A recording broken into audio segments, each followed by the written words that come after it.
Hello, and welcome to another episode of the Data Science Leaders Podcast. I am your host, Dave Cole, and today we have Vikram Bandugula. Vikram, how are you doing today? I'm good. Thanks, Dave. How are you? Good. I'm great. So Vikram, you are the Senior Director of Data Science at Anthem. And today we are going to be talking a little bit about the overall sort of data science and healthcare and the types of problems that you solve there. And then we're gonna segue into bias in healthcare, right? We've talked a lot about bias on the DSL podcast, something that all DSLs need to be thinking about. But how specifically does it pertain to healthcare? And then last but not least, I know you have a fantastic team with lots of PhDs, and you're going to give us a few tips on keeping a high-performing team motivated. Does that sound good, Vikram? Perfect. Awesome. Let's go ahead and get started. So first of all, you've been at Anthem for a little while here, but what intrigued you about getting into the world of healthcare? Yeah, I would say it's an accident, Dave. But while I finished my grad school, I started working for Discover Financial Company. I was there for 8 years. Then I worked for GE for a few years. But I was in finance, and then I did some startups and then consulting. Right. And then one thing I realized what I was good at is actually solving business problems. Like it didn't matter what industry they belonged to. And I was technically good, but it helped me to solve different kinds of business problems. And one thing I realized is that I never did anything in healthcare. And then when the opportunity presented itself, I said, I jumped right into it. And I feel like, it's been 2 years since healthcare, actually more than 2 years. And I feel like I was meant to do this. Great. But I enjoy this process, yeah. So what is it about healthcare? Like, walk us through like a day in the life. Like, what are the sort of problems that you're focused on? Yeah, so when I look at my calendar, right, it's all packed. I'm sitting in meetings. But the best thing I like about it is I'm trying to solve problems which will impact our members' lives. Mm-hmm. We're not recommending people to buy, coffee mugs. Or, I'm sure that's great.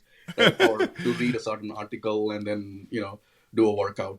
But I think our stuff that we do actually impact people's life because we're trying to improve. That's our Anthem's vision is improving lives in communities. So when I feel like, we're doing something, even if it's a small thing, right? Mm-hmm. Maybe we're recommending the right things for a member and that helped them to do their screening done, right? Mm-hmm. We did something for a member where a nudge and they've got their A1C test done and they're able to be, manage a condition better. So right. Even those small things to me, I feel like, we're doing something. And I think that to me is pretty rewarding. Right. I would imagine that, in the world of health, there's not many DSLs out there who are, trying to sort of optimize people's lives, right? Like who are trying to, make people's lives better and potentially even save lives.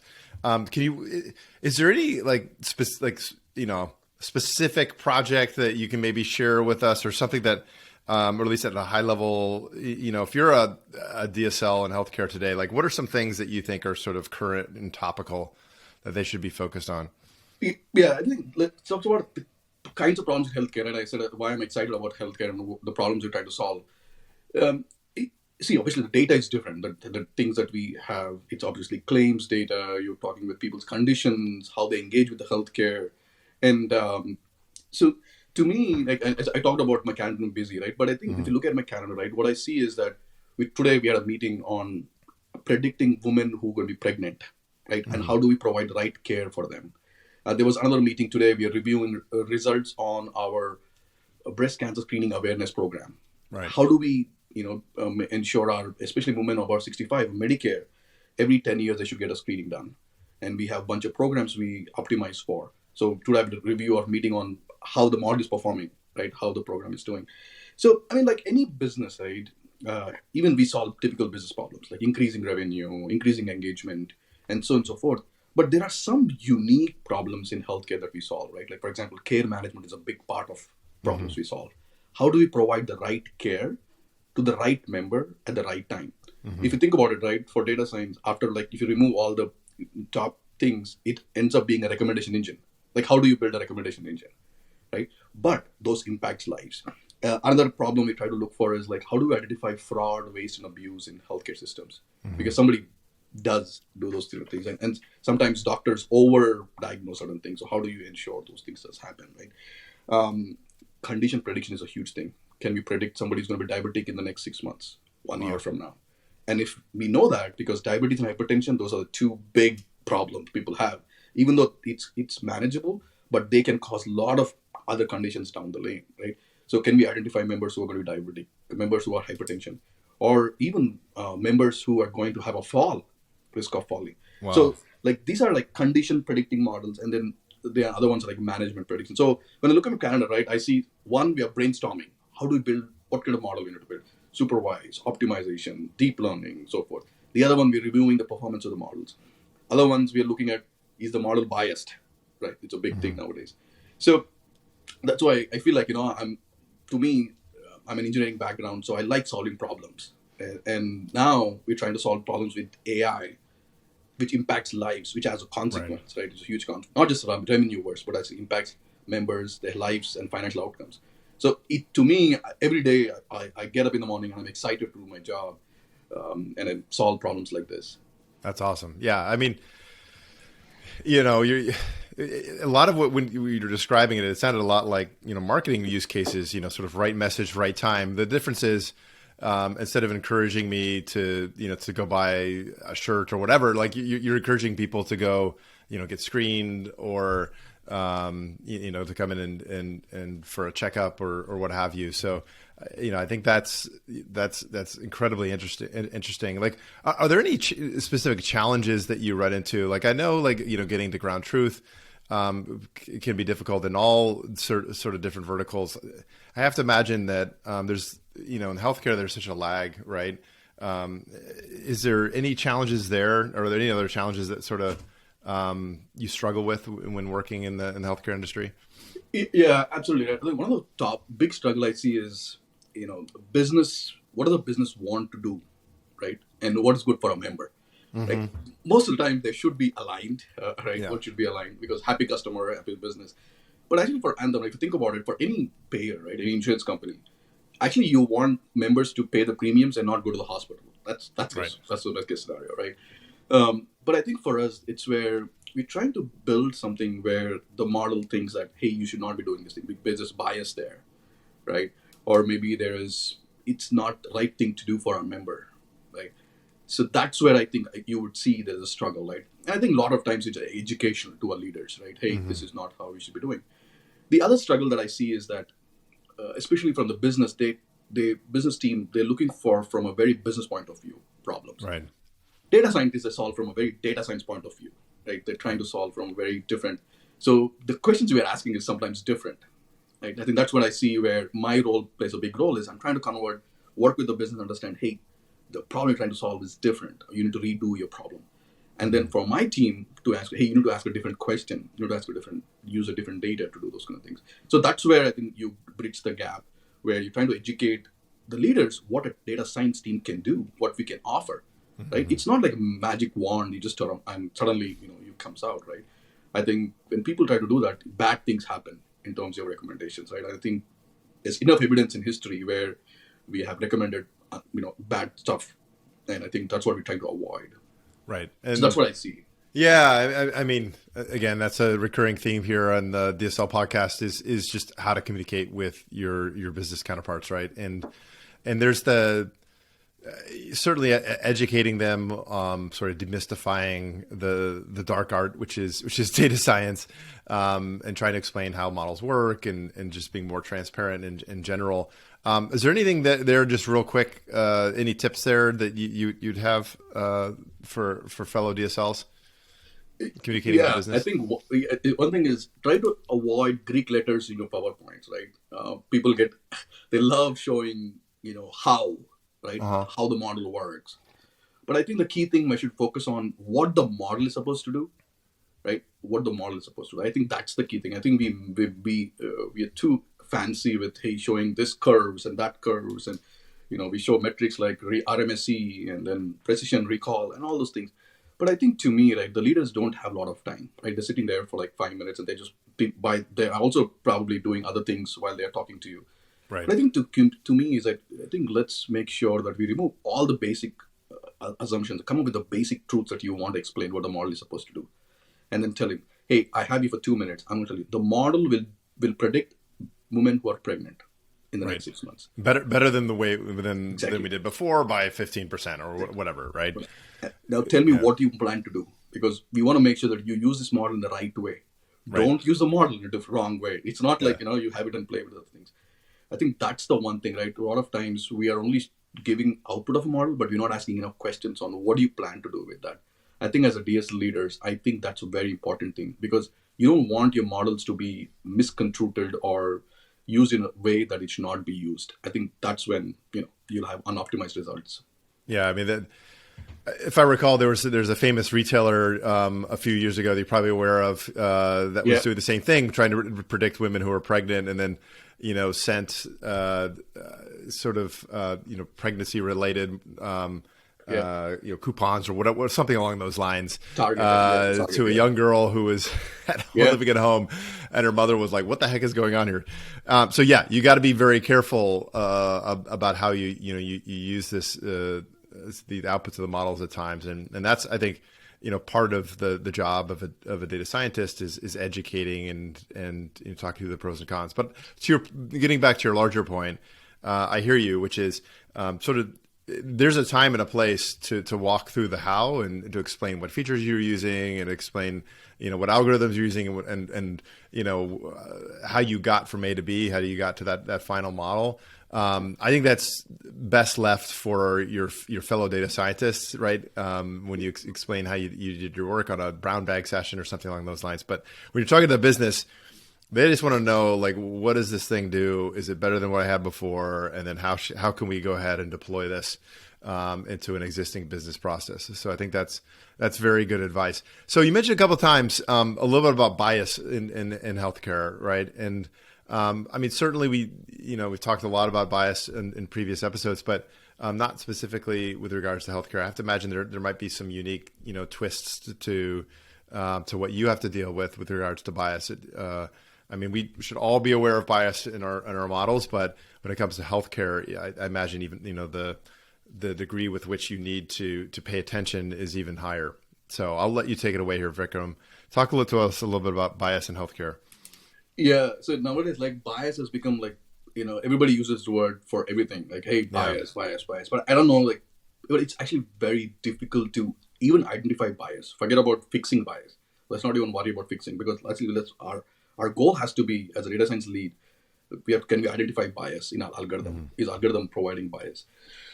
And then, so like, I'll give you an example, right? Right now, we're building a model where we're saying that we want to manage members' diabetic conditions. We know these members have diabetes, and then we want to manage the conditions. The true outcome is what we want them to do is get their A1C test done once every quarter. That's like one of the best ways to actually manage the conditions. So because then if it's high, you go to the provider, they do something about it, right? Let's say the business comes and says, hey, we have $100. Okay, optimize this. This is, you have this fixed amount. You have calls, you have text, and you have an incentive. Mm-hmm. Put all these members into those programs, and then let's make sure that we increase our, let's say, A1C test results, whatever. Right? The thing is, you take this problem, you convert this into a simple X and Y supervised learning thing. We have PhDs in our team who can build the best model out there, the best optimization model. Right? You can give them all the features, they will build the best solution. They'll even remove all those demographic ones, things bias, look for income and all those things, and then some of it, right? But does it really mean that we don't have bias, right? Have we checked for everything? Like, how can we ensure that we are not recommending people who have, rich, who have access to, phones, who have access to, they can accept text messages, right? That we are not recommending them, again, call them and remind them. And people who don't have access to those kind of things, we are not even picking them up because they don't fit in the top decile. Like, how do we know that, right? How do we know that people actually who would need incentive versus who would not need incentive? How can we know? And I think these are very difficult questions, right? So what we do is, for us, right, these are as a data science team, we have to, it's a responsibility actually. It's not a responsibility of the business team that bias exists. I think it's a responsibility of data science team actually to say, do we check for bias? So we have this checklist, and we use IBM, University of Chicago. They have a bunch of checklists they put together. So from there, we have this a good checklist of things that we go over, and we check for target bias. Like, is there actually bias in the target itself, right? We check for program bias. What I mean is that, see, the raw data, right, which we have, is that bias? Is there a bias in there? Like, for example, do we see that a lot of programs that we ran it in richer neighborhoods. We ran it in people who have access to healthcare. We ran it in things like that. So we ignored certain group of things. So is there a program bias in that data itself? So is the ground truth biased, right? So look to those things, because all our models are going to be supervised learning. They're going to be very good at exploiting those things. So we look to see that part, right? And then the big thing we'd look for is algorithmic bias. Is the algorithm exploiting that bias? And then we have some, once we build the models up, we actually run the algorithmic bias against age, gender, income, ethnicity. But you can argue, right? Age and gender might actually be there, part of feature. Should we even check for it? Because, there might be certain bias there, inherent bias in those things. So how do we know that? How do we ask? So we need SMEs, people who understand the system well, clinicians who understand this, doctors who can opine all those things. Then we work with them and say, hey, does this make sense? We are seeing this in data. And then sometimes they say, hey, this is a program bias. We shouldn't have done that. They're just calling bias. So then what we do is we do calibration curves or a stratified sampling of programs and say, hey, we'll ensure that people for calls and text and then incentive, we'll have the same number of people from income, right? We'll make sure it might cost us in the performance, but that's okay. That's when we the leaders to opine and say, yep, I agree with this. I think it's the right thing to do. But to me, you'd start with data science because we are seeing the data from the ground view. Then you include your clinicians, your SMEs, and then you have an approval from or awareness and alignment from your business leader and saying that this is the right thing to do and we should do it. And I think that's where I think together as a team, we can actually even understand what bias is before even going to a place of fixing it. But I think it started the process. Every team, every company nowadays should have a good process in check. You need to test it. It's an iterative process. It's not going to be, you're not going to get it right for the first time. Right. Okay. You need people to question it. You need people to check it, evaluate it. You need to bring some lawyers too if you have to. Right. But I think once you have a good process, every data scientist it should be part of the job. Right. Your job is not to build a model, it's to actually check to see that it's a non-biased model. Yeah. And this is one example, just to go back on something we just discussed, Vikram, where the how is important, right? Where if, there is a time and a place, obviously, to discuss, exactly. What sort of approaches and checklists that are, processes that you have in place to hopefully, lower, bias in your models themselves. And you talked about a few ways here. But so when do is there a governing body within Anthem that you work with that sort of reviews your overall process, or is it sort of on a case by case basis with your business counterparts, depending on the model? That's a very good question, Dave. And I think yes. So internally, right, my team, when data science build models, there's a principal or a director who oversees it, and they check for all the checklists and I go through. Then within my peers, we have a governing body, right? My boss, all the data scientists sit there. And then we have our own checklist where we ensure we do. And we can even do like peer audits. I want to see this is a big visibility project. Let's make sure that we have ensure. Then within our data science team, chief AI officer, he has a team which they check for this bias. So there's a governing body which checks. And then Anthem has its own bias analysis. And they do audits, regular audits with the models, and they go through those things. They review them. They put some green, yellow, red, findings. They go. Right. Sometimes we even may bring in outside team, like consultants, to come and say, hey, do an audit on our stuff, right? Because, see, it's not just because, a few years ago, there was one big healthcare company got, their models were recommending something unwanted. And not because of that, right? Not just because of, yes, of course, there's huge consequence and all those things. But initially for us also, right, you don't want to have algorithmic bias in your systems. As I said, right, our recommendations impact people's lives, right? We want to at least sleep in the night and think that, hey, I'm not, being bad to some group of. Well, yeah, you're not ignoring a group exactly. altogether just because, I don't know, you're missing the data that you get from the the sort of higher income members is more rich and just, Exactly. better than, the data from some of your lower income members. Yeah, totally. Yep. Yep. You need to have high levels, and we have at Anthem at every stage, like within the team, within outside the team, and then within the chief AI officer, right? And then outside of Anthem, outside of the AI officer, we have these teams which actually are regular checks. And then even at that time, right, we're trying to look for, as you said, right, place and time. In those meetings, it's pretty detailed there. We go into details. Actually, we're looking at curves. We're looking at decile charts. We're looking at accuracy at each stage. Like, for example, you're saying that, hey, model is pretty good in predicting for women group. I think we're good, but for men, it's not that great. So what do we do, right? So high income, obviously models are pretty good because there's a lot of information about them. Low income, not so much. So what do we do? What kind of questions are we going to ask, right? We go into a lot of details, and those are not like it happens in like 10 minutes. Like, no, you are getting into details. You are asking people to ask questions. Encouraging Right. them. You mentioned a couple times, and I know just from my past experience that this is something you got to be aware of, that there's this governing body that will occasionally perform audits, which is a good thing. It's meant to ensure that you as a DSL are consistently trying to remove bias to the best of your ability. But is there anything that you think that sort of has helped you in those audits? Like, is there any documentation that your team puts together? I know, we talked a little bit about reproducibility, like just being able, like having the story with how the model was built. Like, what would you recommend that you have in place just to be prepared for those audits? Yeah, I think one of the first things is you ask the key question people don't actually ask is, how is a model consumed today? Like, that's the key thing, right? Like, for example, most of the models are like, give me top 10 percentile members and we're going to do an outreach for them, right? Because you want to optimize for that. But sometimes it's not that simple, right? So the key question you need to ask is, how is my model being used? Okay. I think once you know that question pretty well, and it's downstream systems impact and all these things, I think you are pretty good. So the first thing is be very clear on how it's been consumed. Okay. Then, like for example, if you say, hey, we're targeting all the people, it's just that some people are getting text, some people are getting ads, some people are getting phone calls. Hey, that's a different problem, right? The versus, we only target 1 percentile. The top 1 percentile, we're going to give an incentive. Now we are going to be very careful about what it is, right? And think about it. So that's why the first thing is know how your model is being consumed. Ask, if you think that you have enough questions, ask one more. Make sure that you know it.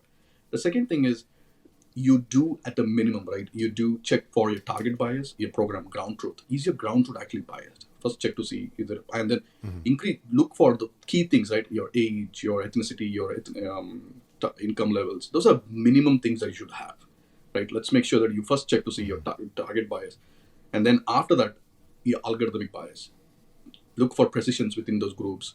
Look for recall within those groups. Are you able to do? And then if there's no data, that's a different problem, right? But if you have data in enough cases, see what it is.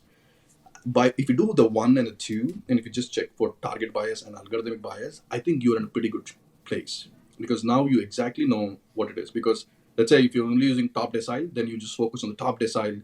Check to see within those individual subgroups, what is your metrics are you doing?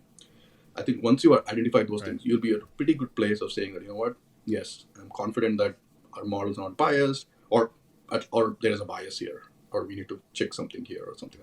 So those are two things I think at a minimum, I think we should be able to do it. And second thing is your data scientist should know what's happening in your models.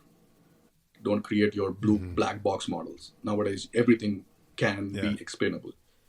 You should be able to explain your models. I mean, I sit in meetings and I'm going into asking, give me the top features. Not even like top features like, give me a random forest top features. No. Tell me about Sharp analysis or Ryan, whatever you're doing. Tell me why you scored this member high. And I think you should expect that. And nowadays, we have too many AutoML tools, and people are becoming lazy data scientists. Like what I do is that I call is take the data, have the ground truth, throw a bunch of features at the wall, and then see what sticks, and then you do it, right? Yeah. I think that's not the right way. No. Especially in your world, for sure. You can't get away with that. Well, cool. Well, let's segue into our last topic. You have a team. It sounds like that has advanced degrees. And my guess is they came from a world of, research and, potentially, working on cutting edge sort of problems. I mean, these days, you can even get a PhD in data science, believe it or not. Most folks who have PhDs, however, it's usually in an area that is not, statistics or data science. Sometimes it's physics, chemistry, et cetera. So at any rate, how do you keep your team highly motivated, engaged, and excited? I mean, I know that there's, other than saving lives, that in and of itself would certainly keep me motivated. But what other things do you do to sort of attract and keep and retain top talent? Yeah. And I think as I said, right, solving problems keeps me excited, but actually even solving the problems with people whom you enjoy solving the problem, that's important. Yeah. You don't want to be a lone person solving problems. It's going to be pretty tiring there. It's going to be pretty empty hill up there, right? Or being alone. Mm-hmm. But I think I enjoy the process because I'm doing it with my co-workers, with my team who have the same passion as I do, like solving problems and members' health. The only thing is, I was joking around this one. I think majority of my team has PhDs in my team, and I don't, right? Yeah. And by the way, don't get me wrong. I don't think it's important that it's necessary that you have a PhD. No, it's not. I think you don't even have to go to college. As long as you know the statistics, you understand math, mm-hmm. right? And you have done enough projects, I think you're good to go, right? Mm-hmm. As long as you're able to solve. So I don't think that you need a PhD, by the way. Okay, let's make it. But I think it helps because you are dedicated to your life for 4 years of your life solving a complex problem. And you're too deep into it. So yes, of course, it does help, right? So as a leader, right, one thing that I keep looking for is how do I keep these guys engaged, right? How do I keep them solving that? Hey, for them, they should not feel like, hey, I don't want to waste my time or something like that. So one thing is I always help them understand the so what. Hey, think about it, right? The recommendation system that you're going to build is going to impact 40 million lives. Mm-hmm. The model that you're going to build is going to go to 40 million emails, and then they're going to see what you want them to see. Just imagine the thing, right? So I want them to understand the so what of it, right? Like even the care management, or fraud, waste, whatever it is. And not the dollar amount. Yeah, dollar amount, hey, you'll impact $300 million. Like, yeah, that's okay. But having actually draw to a line to an emotional thing where we see, like, you know what, today I'm not a doctor who saved somebody from a surgery, but actually, something I suggested would have helped. So I try to help them to understand the so what of it. The second thing I'll try to do is that most of these guys, right, they're highly passionate about certain things, but I try to understand where they are and where they want to be. And you would be surprised, Dave, where they want to be is very few times actually is a promotion or it's more money. Actually, it's about something else. Like they want their job to be much more fulfilling, or job to be, right. They want to lead team. They want to get better at solving business problems. They want to get better at leading, team like me or things like that. So mm-hmm. I'm trying to understand what's the language I need to speak to them, to motivate them, to inspire them, to be good at their jobs. And I think once I know the language, once I know who they are and what they want to be and where they want to be, I think after that, it's just creating opportunities. How do I create opportunities? How do I put people in those positions to be successful, to be good at what they are, and then continue to mentor them, encourage them? Because I am who I am because of the work and the experience that I've gotten. Some good, some bad. Working for good bosses, bad bosses, right? And learnings, lessons that I've learned. And then for them, I want to provide the same thing. I want to provide that the goods I've learned, and then so that I can inspire them throughout. So two things, right? How do we keep people engaged? One is, I think if they can associate themselves that the job is bigger than just writing a code or something, like it means right. something. It has a purpose. And I think I'm trying to understand the so what of thing. Mm-hmm. And the second thing is, if I know where they are right now, and if I understand where they want to be, how can I put them into the place for them to be successful? So create opportunities for them. So I think those two things have helped me engage my team members. And as I said, I was joking that how do a person who has a PhD and probably from very good school listen to a guy who doesn't have the same credentials, but then believe that, yes, what Vikram says makes sense. I agree with it. Or let's do this. Let's get it done. Yeah. Well, I think you touched on a bunch of great stuff there, Vikram. But I think there's a fallacy that as I've gotten up in years, like you don't need your boss to necessarily be able to do your job. Oh, yeah. Right. They don't have to be, smarter than you, a better data scientist than you. Like what they do have to do, I think, is listen to you, right? Understand you and, help unblock, things or help you, go down that path to meeting your career goals. I mean, I think the nature of your business working in healthcare, there's a larger purpose there, right? That a lot of different industries don't necessarily have. Retail or finance, like it's just not the same, right? So I think to that end, that's great that you have a team. If you're motivated, and everyone should be motivated to sort of improving the lives of others. But then, the more general point of just like listening and trying to understand, each team member has different goals. Some want to be, lead teams and be managers. Others just want to be better data scientists. Like, I don't know, they want to be experts in deep learning or, a particular type of model. Right. And, helping them get there will help, keep them fulfilled and keeping them sort of energized. So all really good pieces of advice there. Well, Vikram, I have thoroughly enjoyed, learning about healthcare and how you all are helping to improve the lives of your members and at Anthem, and I'm just also hearing some of your tips around bias in trying to eliminate and reduce bias in the process. I've thoroughly enjoyed it. Thank you so much for being on the DSL podcast. Thank you very much, Dave. Appreciate Thank this. you. Appreciate your time, and let 2022 be a winning year for all of you. Thank you. 100%. Thank you, Vikram.